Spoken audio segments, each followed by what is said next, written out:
बिहार चुनाव के नतीजे आ गए और एक ऐसी सिचुएशन, एक ऐसे हालात सामने हैं कि जहाँ पे किसी के पास नंबर्स हैं और मुतबादिल चुनना है किसी को, और आपके पास हाथ बढ़ाया जाए और आपके पास इतना नंबर है कि आप डिमांड कर सकते हैं, तो क्या डिमांड की जाएगी और शराइत क्या तय होंगी?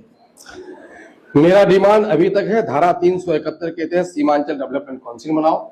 सीमांचल के इस पट्टी में पर कैपिटा इनकम सबसे कम है, फीकस आमदनी सबसे कम है, पलायन सबसे ज्यादा है, बाढ़ सबसे ज्यादा है, बेरोजगारी सबसे ज्यादा है, अनपढ़ लोग सबसे ज्यादा है, सरह अमवात सबसे ज्यादा है, कैंसर की बीमारी सबसे ज्यादा होती है, लड़कियों का पलायन सबसे ज्यादा यहाँ होता है।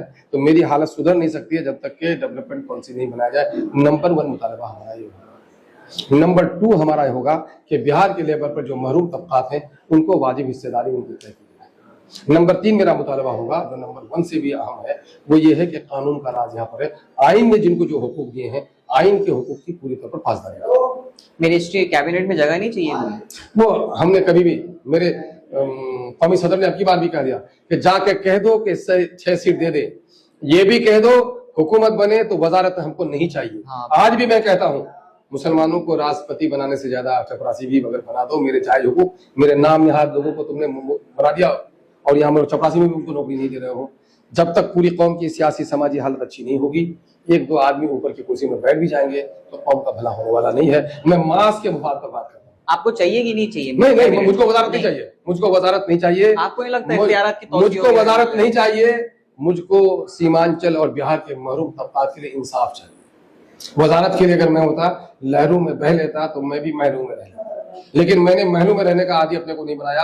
अल्लाह का शुक्र है, जो लोग मुझे अमोर बैसा में बेघर कहते हैं, मैंने यहाँ जमीन पे घर नहीं बनाया है, यहाँ के लोगों के दिलों पे अपना घर बनाया है। और जो घर बनाया है, वजारत की पेशकश इन चारों के भाग जाने के बाद नीतीश कुमार जी ने टेलीफोन करके भी वजारत की पेशकश की। जब दूसरे इलाके के मसाइल के लिए गया तो 35 मिनट तक बैठा कर ये कहा आप वजीर बन जाइए। अख्तुल ईमान वजारत का तलबगार नहीं है, अख्तुल ईमान इंसाफ का तलबगार। ये मतलब महफिल में शमा आपके पास आई, डिमांड करने का हक है, तब भी आप मिनिस्ट्री की डिमांड नहीं करेंगे? मैंने ये कहा कि मिनिस्ट्री सानवी चीज है यार, असल तो हमारे आवाम के हुकूक है। मुझको अगर मैं कह रहा हूँ, अगर दफा 371 के तहत सीमांचल डेवलपमेंट काउंसिल बन जाए, 1000 मिनिस्ट्री कुर्बान उस पर। अरे यहाँ कौन नहीं मिनिस्टर बना? अपने मिनिस्ट्री के जमाने का काम सबूत पेश कर दे। हयात से अभी मिनिस्टर जनाब अब्दुल जलील मस्तान साहब 18 महीना मिनिस्टर है, ये काम गिना दे मिनिस्टर बन के।